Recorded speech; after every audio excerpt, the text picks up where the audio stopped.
ঢাকা চৌধুরী নেতৃত্বে শ্রদ্ধা নিবেদন করছেন। সাধারণ সম্পাদক মোশাররফ হোসেন মন্টু, ওমর ফারুক সেলিম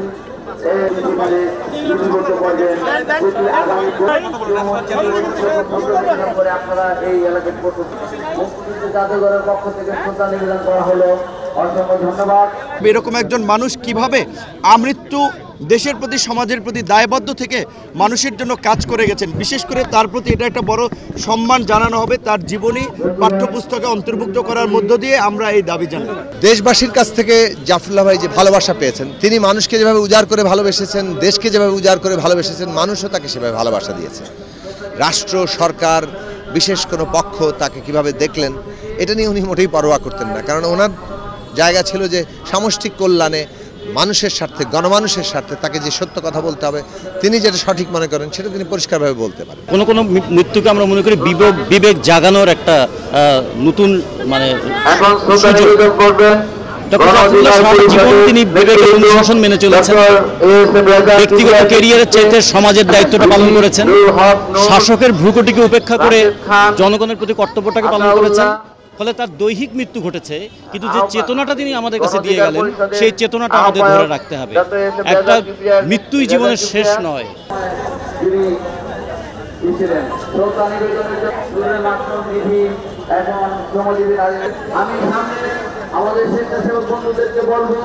তিনি আরো বেশ কিছুদিন বেঁচে থাকলে, অন্তত একটি দশক বেঁচে থাকলে আমরা একটি পূর্ণাঙ্গ ক্যান্সার হাসপাতাল পেতাম।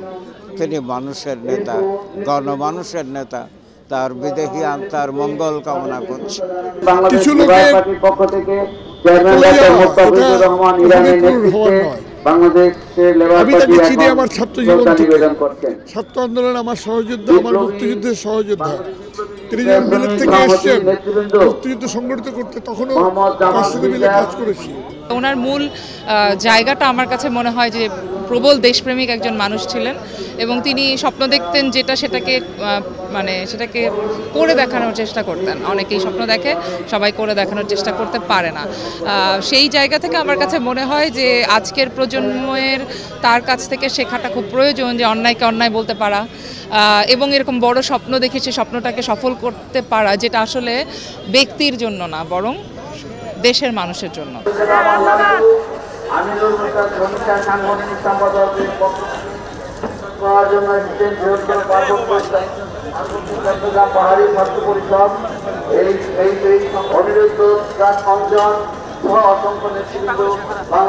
জনাব জাফরুল্লাহ চৌধুরীর এই বিদায় আমাদের জন্য তাৎক্ষণিকভাবে বিরাট ক্ষতির কারণ। জনাব জাফরুল্লাহ চৌধুরী শুধু একজন মহান মুক্তিযোদ্ধা ছিলেন না, চিকিৎসক ছিলেন না, তিনি আমাদের জাতির যে বিবর্তন, যে পরিবর্তন, ইতিবাচক পরিবর্তন, গণতান্ত্রিক পরিবর্তন, আমাদের জাতির বাঙালি জাতিকে বাঙালি হিসাবে পৃথিবীতে প্রতিষ্ঠা করা, জ্ঞান বিজ্ঞানে ভূষিত করা, এই সকল প্রতিটি মহান কাজে ডাক্তার জাফরুল্লাহ চৌধুরী একজন অগ্র সৈনিক ছিলেন। তার স্বাস্থ্যনীতি যেটা করতে চেয়েছিলেন পুরোটা করতে পারেননি। করতে পারলে হয়তো বাংলাদেশের সব মানুষই স্বাস্থ্য সেবা পেতে পারতেন। একজন অসাধারণ সাহসী, দেশপ্রেমিক, সৎ এবং নির্ভীক মানুষ। কষ্টবাদী ছিলেন, দেশের জন্য মানুষের জন্য কথা বলতে যিনি কখনো পিছ পাহাননি। এই রাষ্ট্রকে সত্যিকার অর্থে একটা জনগণের রাষ্ট্র, এই রাষ্ট্রকে একটা কল্যাণমূলক রাষ্ট্র, এই সমাজকে সাধারণ মানুষের কল্যাণের জন্য একটা সমাজ নির্মাণ করার জন্য তার সারাটা জীবন তিনি উৎসর্গ করেছেন। আমি বিনম্র শ্রদ্ধা জানাই আমাদের এই খ্যাতিমান মানুষ ডাক্তার জাফরুল্লাহ চৌধুরীর অমর স্মৃতির প্রতি। তিনি নানাভাবে ঢাকা বিশ্ববিদ্যালয়ের সাথে সম্পৃক্ত ছিলেন, তার অনেক প্রতিষ্ঠান ঢাকা বিশ্ববিদ্যালয়ে অধিভুক্ত ছিল, এবং তিনি নিজে সবসময় খুব সম্মানিত বোধ করতেন ঢাকা বিশ্ববিদ্যালয়ের একজন প্রাক্তন শিক্ষার্থী হিসাবে।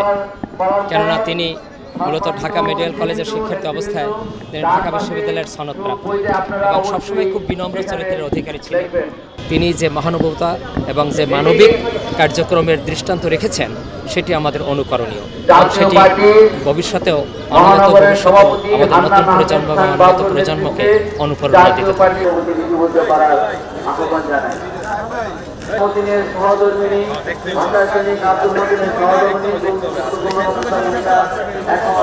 এখন জাফরুল্লাহ চৌধুরীকে রাজনীতির কোথায় নিব জাফরুল্লাহ চৌধুরীর কর্ম আসানি পরিষদ নিবেদন করছেন আরুলাই ফাউন্ডেশনের সভাপতি আব্দুল হাকিম কবির, সভাপতি আবুল কালাম আজাদ, সভাপতি মুজিদ ভাই, অন্যান্য নেতৃবৃন্দ এলাকার অ্যাডভোকেট আব্দুল সাব্বির, মুক্তিযোদ্ধা অ্যাডভোকেট আব্দুল সালাম, শহীদুদ্দিন চৌধুরী এনি, স্থায়ী কমিটির সংবাদ, ফিচার ও অনুষ্ঠানের জন্য ভিজিট করুন সংবাদ প্রকাশের ওয়েবসাইট এবং যুক্ত থাকুন ফেসবুক পেজ ও ইউটিউব চ্যানেলের সঙ্গে।